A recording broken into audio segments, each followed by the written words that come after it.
Supporters of former President Trump are busy preparing to govern once again if he recaptures the White House in November. Perhaps no one's been working harder than Tom Jones of the conservative opposition group American Accountability Foundation. The aim is identifying federal employees who might thwart Trump's policies. The Heritage Foundation has poured $100,000 into AAF's coffers to bolster its mission to amass a list of names of people working in the government who could potentially try to thwart a second-term Trump agenda, reports the Associated Press. Starting with the Department of Homeland Security, the group is digging into backgrounds, social media posts, and commentary of the employees. The ultimate goal is to publicly post 100 names of these individuals online this summer. Here to elaborate is Tom Jones himself, who helped found AAF. Welcome, Tom. Hey, thanks for having me on. I appreciate it.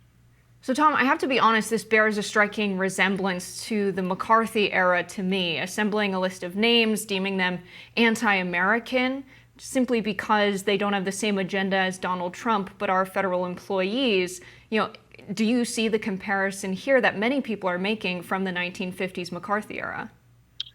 Yeah, look, if I haven't been called a racist, a Nazi, and the second coming of Joe McCarthy by lunchtime on Monday, I'm probably not doing my job. This is the typical approach of the left of they're going to throw some slur at you and expect you to go crawl into the corner, cry in fear, and get out of the public space. We're just not going to do that. But look, what this is about is ensuring that the people who are responsible for implementing the agenda of the duly elected president are not openly hostile to the agenda. And look, this isn't speculation. I've spent the last 2 months talking to people who served in the last administration. This is exactly what happened at the Department of Homeland Security. You had career civil servants who decided that they wanted to substitute their judgment for the judgment of the elected leadership of the country. And look, I can't think of anything more anti-democratic than saying, look, some career bureaucrat in the Department of Homeland Security knows better than the 300 million Americans who voted for a president. So look, we're here to educate the next administration about who's in this agency and who can be counted on to implement an agenda that's going to close the southern border. Right. I think it's helpful for people to understand or to learn about how much of government policy is actually now outside the purview of the elected representatives who, yes, are, that changes hands every 2 or 4 years. Those people go in front of TV, they talk a lot, they're more entertainers than anything else, while government policy is being made by federal bureaucrats that many of them stay in their roles regardless of who comes into Washington, and many of whom, conservatives like yourself think, have an ideology that is progressive at its heart and that is antithetical to Donald Trump. So help me understand what you're identifying, based on their social media posts, perhaps what their thinking is. I mean, look, I don't think somebody should lose their job in the Department of Homeland Security or anywhere else just because they made fun of Trump or something. I mean, that would be a ridiculous waste of resources. But if they are talking openly about wanting to find workarounds to continue pursuing policies that have fallen out of that the new administration is against, is that the kind of thing that's being called out? Yeah, so I think it's important to kind of distinguish groups of folks here. What we are concerned with are policy-making individuals. Look, I don't care about the guy who's filling potholes on I-65 down here in Kentucky. That's not what I'm concerned about. What we're concerned about are the people who have essentially been given carte blanche to implement and obstruct an agenda from a policy-making perspective. They're not objective ball strike callers. They're not plumbers. These are policy-making individuals. And look, if you want to make policy, you need to run for office. If you want to implement policy and follow on what the elected leadership of the country does, then that's great. But look, it's just not what's happening. Kind of the 3 most dangerous words in federal lawmaking are the secretary shall, because that means that a broad swath of people who you've never heard of get to decide what laws actually mean. And it's an incredibly powerful ability. And what we're looking to say is, look, you're hired. Biden has hired people in the Department of Homeland Security who come from left-wing immigration advocacy agencies. And the idea that on January 22nd, if Trump would win, that they're going to go, you know what, I've dedicated my life to being an advocate for refugees, but you know what I'm going to do now? I'm going to salute smartly and implement a mass deportation plan because that's what the American people said they wanted. If you think that's what's going to happen, I think that's just crazy talk. Like, that's not what's going to happen. They're going to get up every morning and work to frustrate that agenda. And I think that is exactly why the left is so concerned and shocked by what we're doing, because they know there's a possibility that their people inside these agencies aren't going to have the sway that they used to have, because we're going to identify who these people are, and their objectivity is going to be called into question because they're not objective. Tom, I'm a member of the left, and I can speak to what the left thinks on this, and it's not that. My concerns come from this bearing resemblance to the McCarthy era. I didn't call you a Nazi or a racist. I'm concerned because this was an era where it was an administration persecuting those who disagreed with its values. We live in a country where freedom is one of the most fundamental ideals: freedom of speech, freedom of political thought. What's the purpose of this list? What do you plan to do with these 100 names? Is it intimidation so that they resign? We are in an administration now where Jerome Powell was appointed to the position by, Donald Trump. He's still continuing to serve.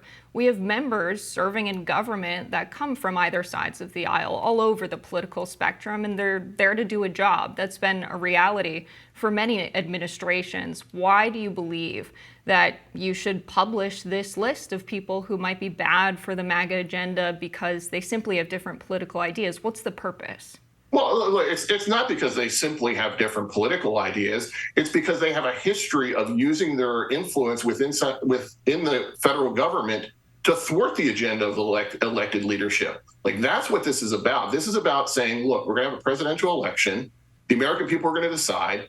The overarching question is going to be about the southern border. That is going to be the top issue, followed closely by inflation. But the number one issue is going to be immigration, and it's going to be a stark contrast. If the American people say, look, we want to close the southern border because every community in America has been plagued by fentanyl and crime, and it's having a huge impact on entry-level jobs, and we need to have mass deportations to affect that change, then they deserve that, because that's how democracy works. So we can't have a cadre of unknown bureaucrats who are going to get up every morning and say, look, here's what we're going to do. We're going to slow roll this. We're going to come up with some bogus legal mumbo jumbo to say that we can't implement this agenda, and come back to us in 3 weeks and we'll get you a memo. And they do it over and over again. And it's exactly what they did with refugee policy in the first administration, exactly what they did with the border wall, is they slow walk this, and they kept the president from implementing his agenda. So look, this is about democracy working its will. And I think the American people are going to speak. And if they speak and they say, look, we want the border closed, they need a team that's going to do that, and not a team that is openly hostile to implementing that agenda. Right, and that goes both ways. I mean, if Joe Biden is reelected, we know what the policies we're going to get are. We're going to get, continued robust FTC action, continued priority of funding of Ukraine. We're going to get, maybe different education department policies related to Title IX and other things, being made at the administrative level with in some accordance with the wishes of the president. That's if he wins the election. I fully expect that will happen. I'll be opposed to a lot of those policies, but that's how elections work. Whereas if Donald Trump wins, there will be a different set of policies, and they will work. I think many conservatives are wondering if a second Trump administration would actually work more efficiently at changing the policies of the government to reflect the policies that Republican voters are choosing. That is a criticism of Trump and his team the first time around, that that so much of what has been termed the administrative state, the operatings of the state, seem to function just the way they did before. So is there faith that this can be significantly altered even if Donald Trump wins?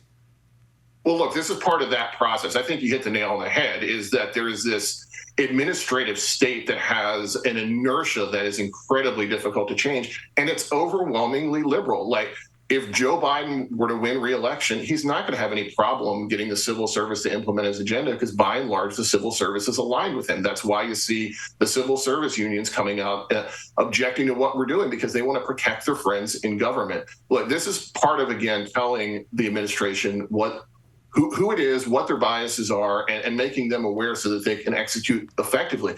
Well, the process for getting the senior leadership into these agencies is incredibly burdensome. President gets elected, he's not going to get his sub-cabinet people through the nomination process for months. It could be 10 months before he gets people in. What happens at that point is an acting from the civil service comes up and fills that role in an acting position. We need to know who those people are, because I think there's a pretty decent chance that they're not going to execute on the president's agenda, but they're going to be filling in an acting role for 10 months in this job. I think that's just unacceptable. Well, I'm critical of bureaucracy, Tom. I think that I'm concerned that a lot of these federal agencies are governed by legislation passed in Congress. Congress has the final say. And in the Constitution, we have clear branches of government outlined so that we have the separation of power, and we can never have an administration that dictates policy in every part of our government. That's something that prevents us from having the kind of king that we had, that we fought the Revolutionary War over.